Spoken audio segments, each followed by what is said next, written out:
अस्सलाम वालेकुम, welcome to the real debate. अगर हम किसी से भी उनका फेवरेट फ़ास्ट फूड रेस्टोरेंट के बारे में पूछें तो सबके दिमाग में सबसे पहला वर्ड चीज़ियस आएगा। तो हमने सोचा व्हाई नॉट चीज़ियस के ब्रांड मैनेजर को बुलाएं और उनसे कुछ ना कुछ कहानी सुनें अबाउट चीज़ियस। तो here we have mister Mohammad Shamil with us. Welcome, अस्सलाम वालेकुम। जी वालेकुम अस्सलाम। अच्छा, तो शमील हमें बताएं what is the story behind Cheesiest, how it came into being and किस तरीके से Cheesiest ने फर्स्ट स्टेप रखा मार्केट के अंदर। द नेम चीज़ियस एक्चुअली 2014 से मार्केट में है। अब माशाल्लाह हमें 10 साल होने वाले हैं। 2014 में हम साउथ पंजाब से जिसमें हम लोग उकाड़ा, मियाँ चिन्नू, पतोकी, साहिवाल, इस रीजन से हमने स्टार्ट लिया। चीज़ियस ने as a brand name Cheezious start किया और 2016 में हमने इस जर्नी को कंटिन्यू किया नॉर्थ में, रावलपिंडी वाली साइड पे। रावलपिंडी में हमारी कमर्शियल मार्केट में हमारी पहली ब्रांच ओपन हुई, जो न्यू टाउन थाना के सामने वाली ब्रांच है। एंड वहाँ से जर्नी होते हुए फिर Islamabad, then Peshawar and Lahore and so forth. More than 35 plus branches माशाल्लाह हमारी हैं। Nice, very nice. अच्छा, एक मेरा क्वेश्चन आपसे ये है कि लेट सपोज एक सिनेरियो रखते हैं जिसके अंदर आपके कंपेटिटर्स ने, विच इज़ मैकडोनल्ड्स, KFC, बहुत सारे फास्ट फूड रेस्टोरेंट्स जो कि अभी मार्केट के अंदर एग्जिस्ट कर रहे हैं, उन्होंने कोई भी ऐसी प्रमोशनल कैंपेन लॉन्च की है विच इज़ प्राइस कंपेरेटिव, बहुत लोअर प्राइसेस के ऊपर उन्होंने कोई डील्स लॉन्च किया, और किस तरीके से चीज़ियस इसको काउंटर एक्ट करेगा in order to save their profitability को अफेक्ट किए बगैर इस ऑफर को काउंटर एक्ट किस तरीके से करेंगे? Please tell me. Well, it's a good question, लेकिन इस क्वेश्चन का आंसर मेरा ख्याल है आपको ज़्यादा बेहतर अच्छी तरीके से पता होगा। मैं जस्ट टू आस्क यू कि आपने Cheezious, of course you are aimed user of Cheezious, आपने यूज़ करते हैं चीज़ेस, ब्रांड पसंद है आपको। चीज़ेस का क्या चीज़ पसंद होगी? Everything, pizza. नहीं, I mean like if one attribute you want to say that I like this attribute of cheeses, it would be taste. Yes, taste. So let's park that thing there. कि इसमें हम इस तरह लेके चलते हैं कि कोई भी चीज़ प्राइस सेंसिटिव होती है तो उसके प्राइस को हमेशा वैल्यू के अगेंस्ट देखा जाता है। Yes. कि if your product is valued more, people will be tend to give more to buy that product। ये तो आपको पता है। Yes. जितनी अच्छी आप, एक गाड़ी है, अच्छी वैल्यूड कार है, ठीक है, आप और उसका नया मॉडल आएगा और महंगा होगा, आप लोगे, वो कभी भी प्राइस वॉर पे नहीं जाएंगे। Yes. अगर आप एमएड यूज़र हैं चीज़ेस के, आपको पता होगा हम लोग डिस्काउंट्स नहीं लगाते। उसके रीज़न, उस आपके क्वेश्चन में यही एक यहाँ से आंसर निकलता है कि हम लोग अपने आप को डिस्काउंट वॉर से नहीं बेचते। क्योंकि जब मैंने भी चीज़ेस के बारे में सुना था और जब आपने भी सुना होगा तो चीज़ेस के टेस्ट के बारे में सुना होगा। That would be the first sentence you'll be, यार आपने चीज़ेस ट्राई किया, it's good, they are having good taste. उनका पिज़्ज़ा अच्छा है, या उनका बर्गर अच्छा है, या उनका पास्ता बहुत अच्छा है, या उनका प्लेटर बहुत अच्छा है, तो आपको टेस्ट के बारे में बताया जाएगा। तो जो चीज़ मैंने आपको विन एज अ टेस्ट के लिए किया है, तो why should I be confusing you with the price? तो इसमें आंसर इसको यही होगा कि जब whenever the price war starts between brands, we tend to give our self as a value pricing. हमारी प्राइसिंग, हम कहते हैं कि क्राउन क्रस्ट हमारा बेस्ट क्राउन क्रस्ट है, सो अगर हमारा महंगा भी है तो people will gonna buy it because एक अच्छी प्राइस पे एक अच्छा प्रोडक्ट उन्हें मिल रहा है। अच्छा, ये ही इसी से रिलेटेड एक क्वेश्चन मेरा ये भी था कि प्राइस आप लोगों का मेन फोर्टे है ही नहीं, क्योंकि काफ़ी सारे ब्रांड्स फोकस करते हैं प्रॉफिटेबिलिटी के ऊपर, बड़े मार्केट शेयर के ऊपर। What if I ask this, Cheezious का मेन ऑब्जेक्टिव क्या है? एज यू सेड कि Cheezious is well known for selling their taste, लोगों के लिए जाना जाता है चीज़ियस क्योंकि उनकी पिज़्ज़ाज और बर्गर्स वगैरह टेस्ट में बहुत अच्छे हैं। इसी तरीके से what is the core objective of Cheezious? अच्छा, किसी भी ब्रांड का कोर होता है वो उसकी स्ट्रेंथ होती है। तो हम लोगों ने जब लॉन्च किया था तो हमारी एक टैग लाइन थी, finest taste ever. It's very cheesy line, but then again we actually stood by that finest taste ever. हमने टेस्ट पे अपना प्ले किया सबसे पहले। We build our brand upon that thing. और उसके बाद हमने कहा कि टेस्ट तो हमारा अच्छा हो गया, हम जाम रांच खोलते हैं, जैम पैक्ड, अच्छा response. So what now, what's next, what's ahead. उस पे था कि हमने प्राउड पाकिस्तानी ब्रांड बनना है। Okay. You know, just to get out of that sales and market and price and these things, let's create a brand out of it. Let's go to different cities now. Let's have that growth वाला engine अपने साथ लगाए। हम एक शहर में जाएं, फिर दूसरे शहर में जाएं, फिर तीसरे शहर में जाएं, and let's enjoy that brand वाली feeling होती है। Along with Cheesiest, you're promoting Pakistani brand as well. Yeah, we want to be known as a proud Pakistani brand. Yes. Now that small statement or a small slogan जिसको आप कहते हैं proud Pakistani brand, ये हमारा brand मंत्र है अब। क्योंकि जब पाकिस्तान में हम as a proud Pakistani brand establish होंगे, तो देन अगर हम स्टेपिंग स्टोन किसी भी कंट्री में जाते हैं, कहीं भी जाते हैं, तो हमारा इंट्रोडक्शन चीज़ियस का क्या बनेगा, that Cheezious proud Pakistani brand. So it will start off from a proud Pakistani brand. So हमने इसको अपना फोर्टे, इसको अपना स्ट्रेंथ, इसको अपना कोर, इसको अपना मंत्रा बनाने की कोशिश कर रहे हैं because it's a big task, it's an uphill task. Because Pakistan में सिर्फ 4 शहर नहीं है, या 6 शहर नहीं है, या 10 शहर नहीं है। So we need to be working continuously toward the जो हमारा गोल है, जो बिगेस्ट गोल है कि जी प्राउड पाकिस्तानी ब्रांड बनना है। तो इस प्राउड वाले फैक्टर में फिर ह्यूमन डेवलपमेंट आती है। ठीक है, आपके अपने एम्प्लॉयज़ आते हैं। ह्यूमन डेवलपमेंट में आप जिन लोगों को सपोर्ट कर रहे हैं, जो लोग जॉब कर रहे हैं, जॉब्स एम्प्लॉयमेंट जनरेट हो रही है चीज़ की वजह से। आप गवर्नमेंट को टैक्सेस के मद में चीज़ें दे रहे हैं, जिसकी ऊपर गवर्नमेंट को भी आप सपोर्ट कर रहे हैं। आप जितनी सेल ज़्यादा होती है, उतना जो लोगों के घरों में, जैसा मैं हूँ, अगर वहाँ पे जॉब कर रहा हूँ, इस तरह के ढेर सारे लोग हैं। तो ओवरऑल प्राउड पाकिस्तानी ब्रांड की एक ये फीलिंग है कि हमने ब्रांड को एक जगह से दूसरी जगह पे लेके जाना है, लेकिन उसके साथ साथ ग्रोथ वाला पैटर्न जो है लोगों की ज़िंदगी में भी ये ग्रोथ का पैटर्न लेके आना है। Very nice, thank you. यहाँ तक मेरे क्वेश्चन से अब कंटिन्यू करेगी नूर।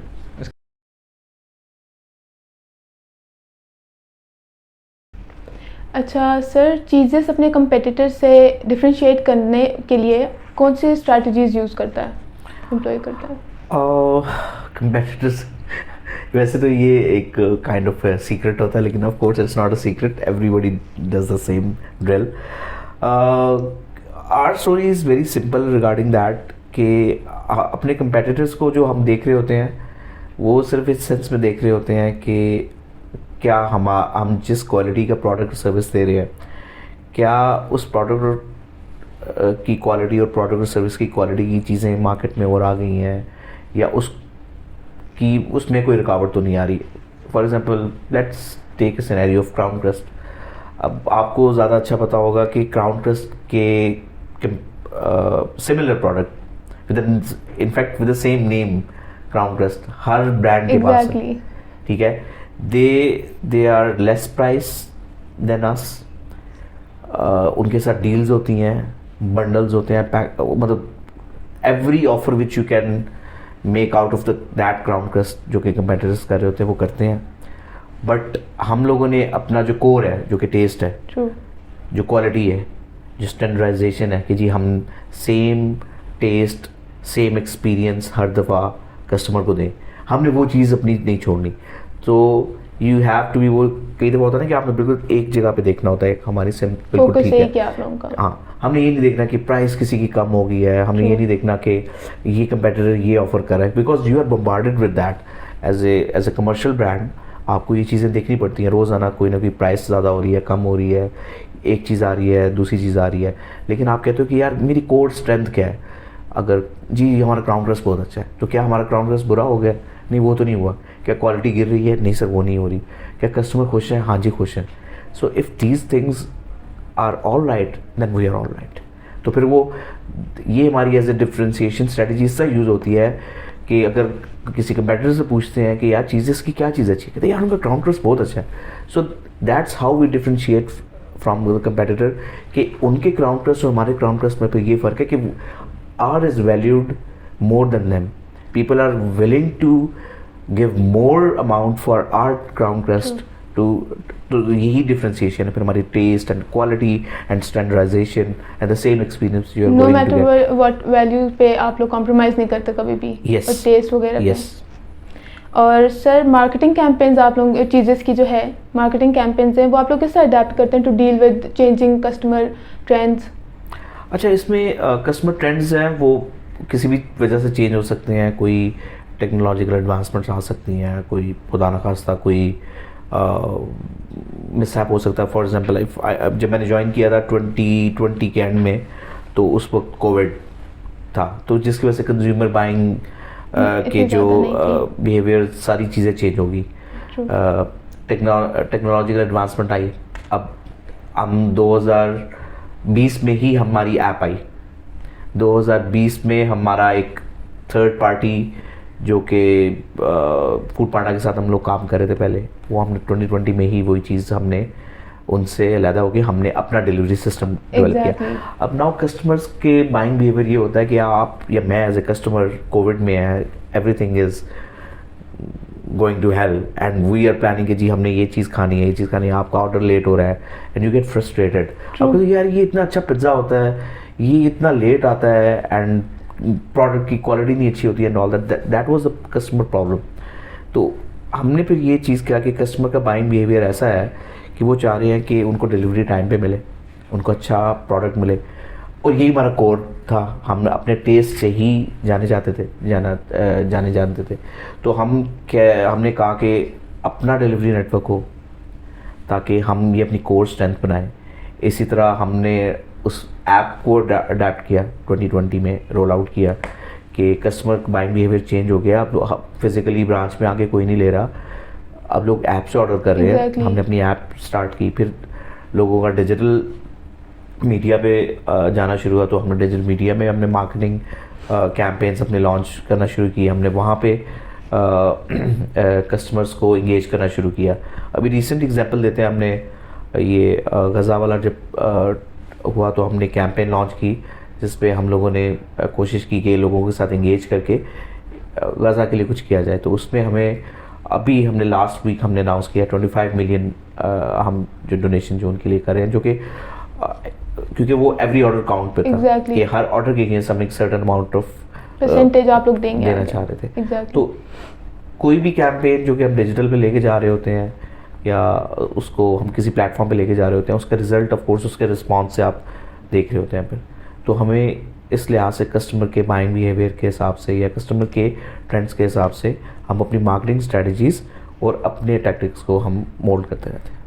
अच्छा सर, आप मुझे हमें अपनी कोई रीसेंट सक्सेसफुल कैंपेन्स के बारे में बता सकते हैं?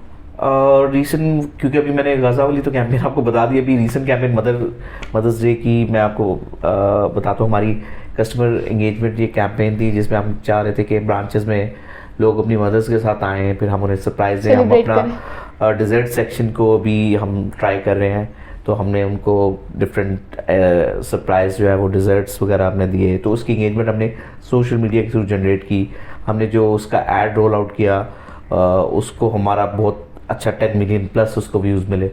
तो वो कैंपेन एक शॉर्ट लिव्ड कैंपेन थी जो मदर डे की थी, लेकिन उसको एक बहुत अच्छा रिस्पांस हमारा सोशल पे मिला। सो वहाँ से हमें पता चलता है कि कोई भी चीज़ हम डिजिटल पे लेके जाते हैं या किसी भी प्लेटफॉर्म पे लेके जाते हैं, तो इफ़ दैट्स राइटली टारगेटेड तो वो अच्छा रिजल्ट्स वो जनरेट करती है।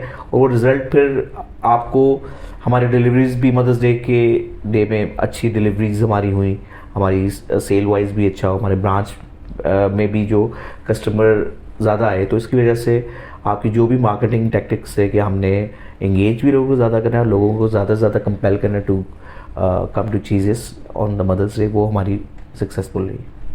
सर कौन सी मार्केटिंग टूल्स आप लोग एम्प्लॉय करते हैं to promote your brand Cheezious? Marketing tools tactics में हम लोग ये है कि हम डिजिटल को एज ए मेन प्रेफर करते हैं, लेकिन ये है कि हम कन्वेंशनल में जिस इन स्टोर ब्रांड एक्सपीरियंस है, हमारी ब्रांड एक्टिवेशन की टीम है जो इन स्टोर एक्सपीरियंस को देख रही होती है कि कस्टमर जो ड्रॉप होता है और जो डाइन इन कर रहा होता है उसको अच्छा एक्सपीरियंस मिले। इसी तरह हम लोग ने ब्रांड की एक स्टैंडर्डाइजेशन के लिए कि ब्रांड का सेम मैसेज जाए, हमने एजेंसी को अपने साथ रखा हुआ है जो कि इंश्योर करती है कि ब्रांड की मैसेजिंग जो है वो एक कंसिस्टेंट मैनर में हो। हम सोशल मीडिया की टीम है जो कि सोशल मीडिया के चीज़ों को देख रही होती है। इसी तरह हम WH आउट ऑफ होम जो एडवर्टीजमेंट होती है, बिल बोर्ड्स होते हैं, साइन बोर्ड्स होते हैं, फ्लायर्स होते हैं, सो एवरी ट्रेडिशनल टूल्स वो भी हम यूज़ कर रहे होते हैं। सो एक IMC इंटीग्रेटेड मार्केटिंग कम्युनिकेशन होती है। It's not just one thing, it's hammer effect कि अगर कोई ईद की कैंपेन है या मदर्स डे की कैंपेन है, सो आप घर से निकलती हैं तो डिफरेंट मराहल से गुजर के आपको चीज़ें समहाउ नज़र आता रहेगा। और हमारा मकसद भी ये होता है कि keep on giving you guys yo hammer effect से वही मार्केटिंग मैसेज हम दे जाए ताकि टॉप ऑफ माइंड में हमारी रिकॉल जनरेट होती है। प्रेजेंस आप लोग हर वक्त अपनी रखें लोगों के माइंड में। ओके, सो सर आपका ब्रांडिंग और मैसेजिंग जो है वो आप लोग कैसे इंश्योर करते हैं कि वो कंसिस्टेंट रहे यूजिंग योर ऑनलाइन प्लेटफॉर्म्स और अपने फिजिकल लोकेशंस यूज़ करके? अच्छा, इसमें सबसे पहली चीज़ होता है कि आपके SOPs डिफाइंड हो और आपकी ब्रांड गाइडलाइंस डिफाइंड हो। SOPs, मार्केटिंग की SOPs की क्या क्या चीज़ें किस तरह से करनी है, कौन रिस्पॉन्सिबल किस चीज़ के लिए, these SOPs are defined. Department हमारा मौजूद है, हर बंदा right people for the right job available है, सबसे पहली चीज़ है। Second is brand guideline. Brand guideline is a brand bible, brand book जिसको फॉलो किया जाता है रिलीजियसली बोथ एंड, हमारे जो ब्रांड टीम है उसके एंड पे भी और एजेंसी एंड पे भी। तो हम मैसेज की कंसिस्टेंसी के लिए हम ये मेक श्योर करते हैं कि उस ब्रांड बुक को फॉलो किया जाए। कलर्स, टोन्स क्या यूज़ होनी है, हमारी मैसेजिंग किस टाइप की होगी, हमारे फॉन्ट्स कौन से होंगे, हमने लोगों को किस तरह से यूज़ करना है, किस तरह से नहीं यूज़ करना। सो एवरीथिंग जो कि एक एजेंसी साइड पे वो लोग देख रहे होते हैं। प्रोफेशनल पीपल है, हमारी डिजिटल एजेंसी है जो कि डिजिटल को हैंडल करती है, हमारी PR एजेंसी है जो PR को हैंडल करती है, हमारी बाइंग एजेंसी है जो कि बाइंग को देख रही होती है। सो एक अच्छा ब्रांड स्पेशलिस्ट के साथ डील कर रहा होता है, तो हम लोग कोशिश करते हैं कि हम स्पेशलिस्ट के साथ डील करें ताकि right person for the right job हो।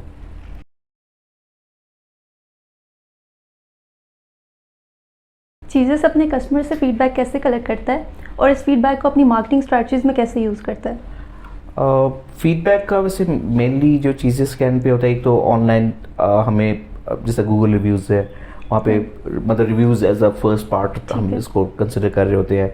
जैसा हमारे एक सर्टेन स्टैंडर्ड है कि हमने अपने 4.5 4.6 से ऊपर अपने अगर रेटिंग रखनी है तो that's the first thing we do, कि हम वो देख रहे होते हैं कि हमारा क्या लोग हमें क्या रिव्यू कर रहे होते हैं। So first is review. फिर आती है जो सोशल मीडिया लिसनिंग जिसे बोलते हैं, जिसमें आप you get the feedback from the social media कि वहाँ पे क्या हो रहा है, डिफरेंट फूड के वहाँ पे फोरम्स हैं, वहाँ पे प्लेटफॉर्म्स बने हुए हैं, ग्रुप्स बने हुए हैं जो कि जहाँ पे लेट से कोई बैड रिव्यू आता है तो उनको सोशल मीडिया लिसनिंग में हम करते हैं, जिसपे क्योंकि हमारा एक स्पेसिफिक क्यूरी मैनेजमेंट का एक ग्रुप है जहाँ पे हमारे तमाम रेस्टोरेंट्स की रिप्रेजेंटेशन है, जहाँ पे एक सोशल मीडिया की टीम है वो देख रही होती है कि क्या नेगेटिव रिव्यूज़ आए हैं, उसके अगेंस्ट हम क्या एक्शंस लेने हैं। अगर वो रिपीटेड एक कंप्लेन है तो वो QC डिपार्टमेंट है, हमारा क्वालिटी कंट्रोल डिपार्टमेंट है, वो देखता है कि अगर फूड में कोई इस तरह की कंप्लेन है, स्पेसिफिक ब्रांच में अगर कोई इस तरह की कंप्लेन है तो उसको एड्रेस कैसे करना है। और बाकी ये कि अभी जिस हम न्यू प्रोडक्ट्स हम लॉन्च करने होते हैं तो उसके लिए हम सर्वेज़ को यूज़ करते हैं। और ब्रांच में जो जिस सतरावनी ब्रांच में हमने जब स्वीट अपना डिज़र्ट्स का सेक्शन लॉन्च करना था तो हमने वहाँ पे फोकस ग्रुप को भी इनवाइट किया था, हमने डिफरेंट यूनिवर्सिटीज़ के ग्रुप्स को बुलाया था और उनको अपने प्रोडक्ट की टेस्टिंग भी करवाई थी और उनसे इंटरव्यू वगैरह भी किया था। इसके अलावा हमने ऑनलाइन फॉर्म, गूगल फॉर्म्स के थ्रू भी हमने फीडबैक लिया था सर्टन प्रोडक्ट के थ्रू। अभी जिस हमने बजूका हमारा एक प्रोडक्ट है जो कि हम अभी मैस लेवल पे हम लॉन्च करने जा रहे हैं इंशाल्लाह नियर फ्यूचर, उसका हमने तकरीबन 5-6 मंथ्स हमने उसका इसी तरह से फीडबैक हमने तमाम गेस्ट का चेक करवा के हमने कि कैसा लगा उनको फूड, क्या इम्प्रूवमेंट है, फिर वो इम्प्रूव करते हैं, फिर दोबारा से चेक करवाते हैं, फिर तो वो इस तरह से हमारा प्रोसेस चलता रहता है। राइट। अच्छा, आप अपने कोई मेमोरेबल कस्टमर की स्टोरी शेयर कर सकते हैं? मेमोरेबल कस्टमर की, अच्छा recently which was quite surprise, Ramzan से 1-2 दिन पहले हार्वर्ड यूनिवर्सिटी का एक डेलीगेशन आ रहा था, तो वहाँ पे एक जो 2-3 पाकिस्तानी कम्युनिटी के लोग थे उन्होंने मुझसे खैर रब्ता किया, उन्होंने कहा कि हमें एक सर्टन, जब हमने यहाँ पे 2-3 दिन की एंगेजमेंट है, हार्वर्ड यूनिवर्सिटी का जो पूरा डेलीगेशन आया उनकी, तो हमें आपका फूड चाहिए होगा। उन्होंने इतनी ज़्यादा क्वांटिटी का फूड नहीं कहा था, उन्होंने कहा था थोड़ी सी क्वांटिटी चाहिए, हमें चेक करना है, because they were bit iffy about it कि पता नहीं कैसा होगा फूड क्या नहीं। तो उस पर जब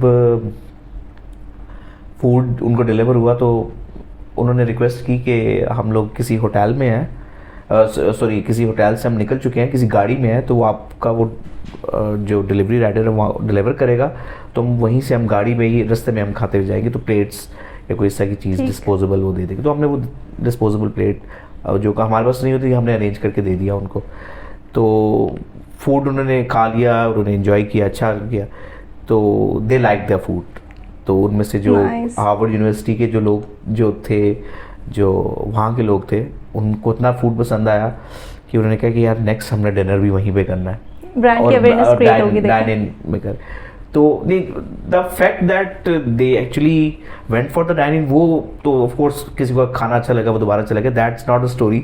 स्टोरी मेमोरेबल इसलिए बनी कि उन्होंने वो जो प्लेट डिस्पोजेबल प्लेट थी उसके ऊपर प्रॉपर उन्होंने लिखा we really love the food, it was so delicious और ब्ला ब्ला ब्ला। उन्होंने मतलब that was quite surprising, because इतना ओवरवेलमिंग किस्म का वो रिस्पॉन्स हम नहीं, मतलब it was just food delivery for us, but they really love that thing. And उन्होंने बल्कि वो स्पेशली मुझे जब अपने पूरे टूर के बाद ना उन्होंने पिक्चर्स भेजी कि ये हमने किया, तो उन्होंने स्पेशली वो प्लेट्स के पीछे वो लिख के और उन्होंने कहा कि I just really wanted to thank you कि हम लोग इधर आए थे, तो वी गॉट के जी यहाँ पे देसी होगा एंड ऑल दैट। तो हम नहीं समझ रहे थे कि बर्गर्स होंगे या पिज्ज़ा होगा तो इतना अच्छा होगा, but we really actually loved your pizza. तो वो एक बड़ा मेमोरेबल सा था, because we were not expecting that thing, तो वो आउट ऑफ द ब्लू एक चीज़। Nice to hear that. अच्छा, मुझे आप ये बताएं कि चीज़ेस की मार्केट रिसर्च मेथोडोलॉजीज़ किस तरह की हैं ताकि वो अपने कस्टमर की जो मार्केट ट्रेंड्स हैं उनको आइडेंटिफाई कर सके और जो गैप है मार्केट के अंदर उसको आइडेंटिफाई कर सके। अच्छा, जो क्योंकि हमारा एक तो R&D का डिपार्टमेंट है जो कि रिसर्च एंड डेवलपमेंट का, जो कि हर वक्त प्रोडक्ट डेवलपमेंट में काम कर रहा होता है, करंट प्रोडक्ट्स पे काम कर रहा होता है। हमारे जो फीडबैक्स और सर्वेज जो डिफरेंट जहाँ से फीडबैक्स मिलता है वो R&D की टीम हमारी उस पर काम करती है, हमारी रेसिपीज़ पे काम हो रहा होता है, हमारी कंपोजिशन ऑफ रेसिपीज़ पे काम हो रहा होता है, हमारा प्रोडक्ट और जो वेंडर्स जिनसे हम खाना ले रहे होते हैं हम उनकी चीज़ों को हम वैल्यूएट कर रहे होते हैं।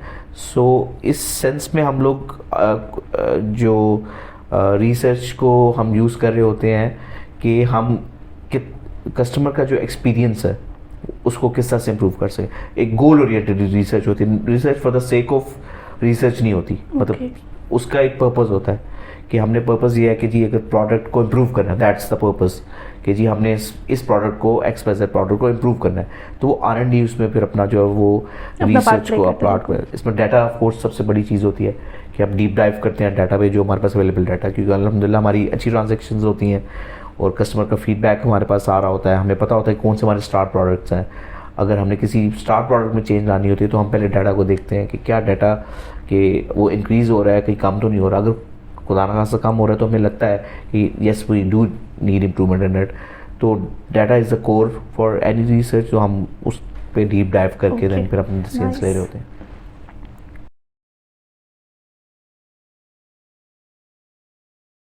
अच्छा, मैंने आपसे ये पूछना था कि पास्ट में या प्रेजेंट में चीज़ेस ने कोई कोलैबोरेशन या किसी और ब्रांड के साथ पार्टनरशिप की है जिसकी वजह से आपको एक्सप्लोर करने को मिले हो न्यू ऑडियंसेस या न्यू मार्केट्स? कोलैबोरेशन को और पार्टनरशिप्स को हम as a core tool use कर रहे हैं toward business growth, as well as जो हम अभी जिस तरह से हम हर जगह पे हर मार्केट पे हम जहाँ पे भी जाते हैं, क्योंकि कोलैबोरेशन में सबसे पहले तो हमें ये फ़ायदा होता है कि हमें एक कोलैबोरेशन या एक पार्टनरशिप करके हमें एक सेगमेंट ऑफ अ मार्केट मिल जाता है जिसको आप ओवरऑल वैसे भी टारगेट कर रहे होते हैं। Just to quote an example, जैसा तरामनी ब्रांच में हम लोगों ने अपनी ब्रांच खोलनी थी, तो उसके लिए हमने कॉमसेट्स के साथ कोलैबोरेशन हमने की, हमने अब्बासियन यूनिवर्सिटी के साथ हमने कोलैबोरेशन की। इसी तरह फिर हमने जब लाहौर में जाना था तो 6 months before launching our first branch in Lahore in 2022, we had MOU with LUMS। इसी तरह हमने UET लाहौर में वहाँ पे उनके एडजेसेंट ब्रांच खोलने से पहले उनके साथ हमारी कोलैबोरेशन होगी। तो ये हमारी एज ए कोर स्ट्रेंथ भी हम इसको यूज़ करते हैं एज ए कोलैबोरेशन को, क्योंकि कोलैबोरेटिव स्पिरिट से और पार्टनरशिप से आप फोर्ज करते हैं अपनी ग्रोथ। इसी तरह कॉर्पोरेट लेवल पे अगर देखा जाए, जिस तरह सेंटोरस में हमने फन सिटी के साथ हम समर्स में जो है कोलैबोरेट करते हैं, तो उससे एक बिज़नेस वाइज हमारा एक अच्छा एक हमें पुश मिलता है, क्योंकि समर्स में छुट्टियां होती हैं, बच्चे फन सिटी आते हैं, तो हम उनके साथ इंगेज करके जब हम पार्टनरशिप करते हैं तो वही ऑडियंस जो है वो फिर हमारी तरफ आती है। तो हमारी पार्टनरशिप्स जो होती हैं और कोलैबोरेशन होती हैं विद पर्पस होती हैं, तो उसको हम एज ए टूल यूटिलाइज करते हैं और एज ए कोर स्ट्रेंथ हम इसको अपनी डेवलप कर चुके हैं। नाइस। अच्छा, आप आई डोंट नो अगर चीज़ इस वक्त किसी कोई इंटरनेशनल अप्रोच है उनकी या नहीं, लेकिन व्हाट वुड यू से कि अगर Cheezious for example next year internationally operate करने लग जाता है, सो इंटरनेशनल मार्केट्स में तरह तरह के पिज़्ज़ा की फ्लेवर्स हैं। हम लोग बड़े माइक्रो लेवल पे भी अगर बात करें तो there are like Italian pizza, USA का अलग टेस्ट है, फ्रांस का अलग टेस्ट है। So how will you guys cater the needs of those target countries जिसमें आप लोग एक्सपेंड करेंगे? अच्छा, क्योंकि that is entirely a market development. एक नई मार्केट में आपने जाना है और आपने एक नई मार्केट अपनी पहले बनानी होती है, तो इसका काइंड ऑफ स्ट्रेटजी जो टू प्रॉन स्ट्रेटजी यही होती है कि सबसे पहले you should have the core आपकी रेडी हो। इसका कोर का मतलब ये है कि आपके अपने जो ब्रांड की कोर वैल्यूज़ है वो इंटैक्ट हों, ताकि एक कंसिस्टेंसी हो। कोई भी ब्रांड जो इंटरनेशनल ब्रांड पाकिस्तान में आता है वो तमाम प्रोडक्ट सर्विस पाकिस्तानी नहीं ऑफ़र करता, वो अपनी कोर प्रोडक्ट या सर्विस लाजमी लेके आता है जिसकी वजह से वो जाना चाहता है।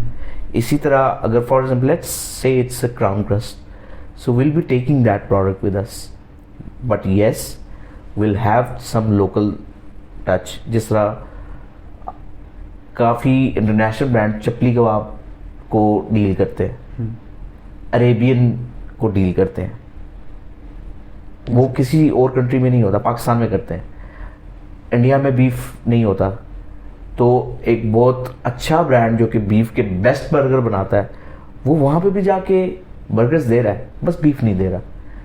सो आपको it's called global strategy. You think global but you act local. Local influencer के साथ पार्टनरशिप कर ली, लोकल स्कूल कम्युनिटी के साथ पार्टनरशिप्स कर ली, लोकल रेडियो मीडिया वालों के साथ कोलैबोरेट करके कैंपेन मार्केटिंग की बना ली, ठीक है। लोकल लैंग्वेज में वो कर दिया, पेशावर में गए जैसा खैर अगले कर लिया, अरेबिया में क्या मरहबा कह दिया, चाइना में कहा तो उनकी मतलब आपने लोकल कुछ ना कुछ करना है टू हैव दैट थिंग। लेकिन you have to have some global impact as well, कि ये एक ग्लोबल ब्रांड है, ये अपनी ये वाली प्रोडक्ट्स हर जगह मिलती हैं। अभी जितने यहाँ पे कॉफ़ी के डिफरेंट ब्रांड्स आए हैं, तो अब टिम हॉर्टन्स आए हैं। टिम हॉर्टन्स का सबको पता है कि जी फ्रेंच वनीला हर जगह होती है, अच्छी होती है, हर बंदे का यार टिम हॉर्टन जाओ फ्रेंच वनीला खाओ, फ्रेंच वनीला यूज़ करो।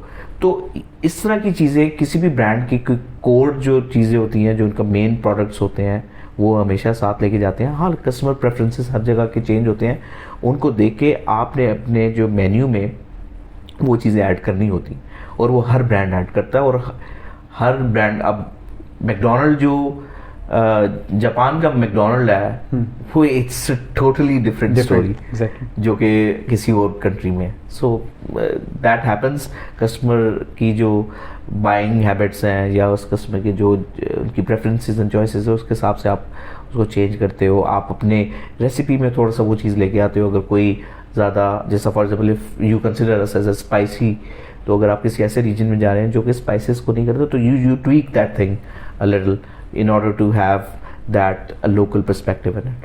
और इंशाल्लाह आई होप कि चीज़ें ग्लोबल जाए। इंशाल्लाह, we are looking forward to it. इंशाल्लाह। अच्छा, और मेरा लास्ट क्वेश्चन ये है कि व्हाट वुड यू से कि चीज़ियस का सीक्रेट इंग्रेडिएंट क्या है टुवर्ड्स सक्सेस? अच्छा, secret towards success is that we always knew where we are heading. कि जब हमने स्टार्ट किया so we were heading toward a good taste. हमारा था finest taste ever. Our name was Cheesious, so cheese was part of it. तो recipe वहीं से बन गई थी actually. Cheese as a main ingredient, secret ingredient and as well as सबसे ज़ाहिरी इंग्रेडिएंट हमारा होता है. लेकिन हमने सबसे पहले टेस्ट को अपना रखा. अब हमारा फोकस है ब्रांड, कि हमने अपने आप को एक पाकिस्तान का बड़ा ब्रांड बनाना है, प्राउड पाकिस्तानी ब्रांड. क्योंकि जब हमने इंटरनेशनल अपने आप को लेके जाना है तो एज ए पाकिस्तानी ब्रांड अपने आप को इंट्रोड्यूस करना चाह रहे हैं.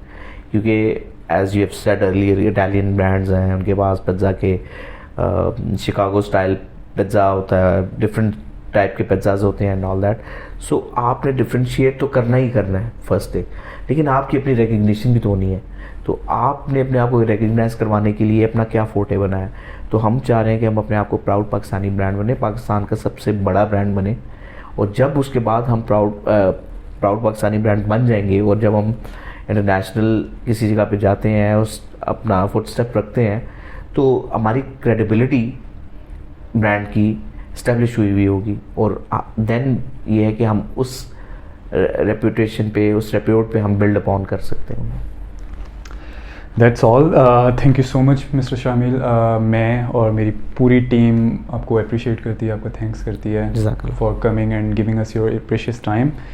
और guys this was it, so thank you.